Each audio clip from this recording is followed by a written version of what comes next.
আপনাদেরকে এখন এই বেগুনটা আমি দেখানোর চেষ্টা করব। এই দেখেন বেগুনটা কত বড় পর্যন্ত হয়ে থাকে। আরো আছে সাইডে,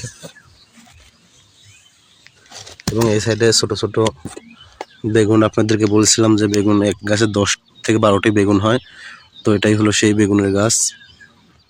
আসসালামু আলাইকুম ভিউয়ার্স। এই বেগুনটা আপনারা দেখে বুঝতে পারছেন যে হয়তো ছোট, কিন্তু এই বেগুনটা কিন্তু ছোট না। এই বেগুনটা 1.5 কেজি পর্যন্ত হয়েছিল। এই বেগুনটা 1.5 কেজি হওয়ার পরে আমি এটা বিছন রেখেছিলাম যে এটা আমি বীজ বপন করব। আর এখানে একটি বেগুনই রয়েছে। আপনারা হয়তো মনে করতে পারেন এখান থেকে বেগুনটা 2টা, কিন্তু এখান থেকে বেগুন একটাই। আর এটা কিন্তু আমি তুলেছি আজকে তুলে আপনাদেরকে দেখানোর জন্য। আর এটা লায়ের মতন সাইজ দেখা যায়, কারণ একটা বেগুনই যদি 2 কেজি হয় তাহলে বলেন যে কি রকম হতে পারে। এটা আমি অনলাইন থেকে অর্ডার করছিলাম। অনলাইন থেকে অর্ডার করে আমি এই বীজটা বপন করছিলাম। বপন করার পর এখান থেকে চারা যখন উৎপাদন হয় তখন আমি বেগুন লাগাইছিলাম। তো বেগুন লাগানোর পরে এখন পর্যন্ত এই বেগুনের দেখেন বিচিগুলো কত সুন্দর স্বতঃস্ফূর্ত দেখা যাচ্ছে। এবং এটা আমি পেপার দিয়ে বেঁধেছিলাম। বাঁধার কারণে বেগুনটা খুব তাড়াতাড়ি পচে যায়।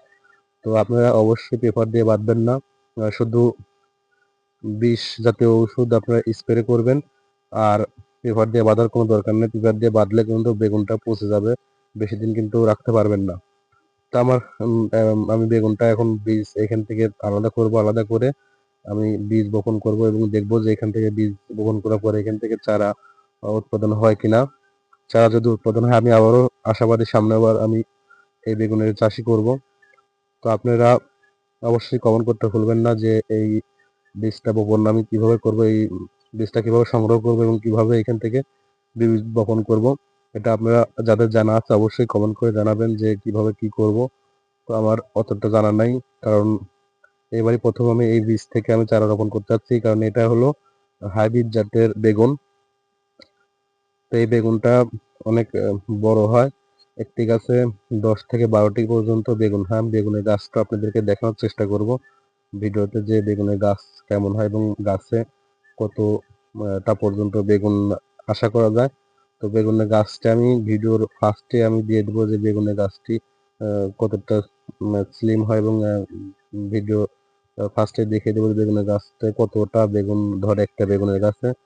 তো আশা করি বুঝতে পারছেন। আমি এভাবে বীজটা আমি খুলে নিচ্ছি এখান থেকে।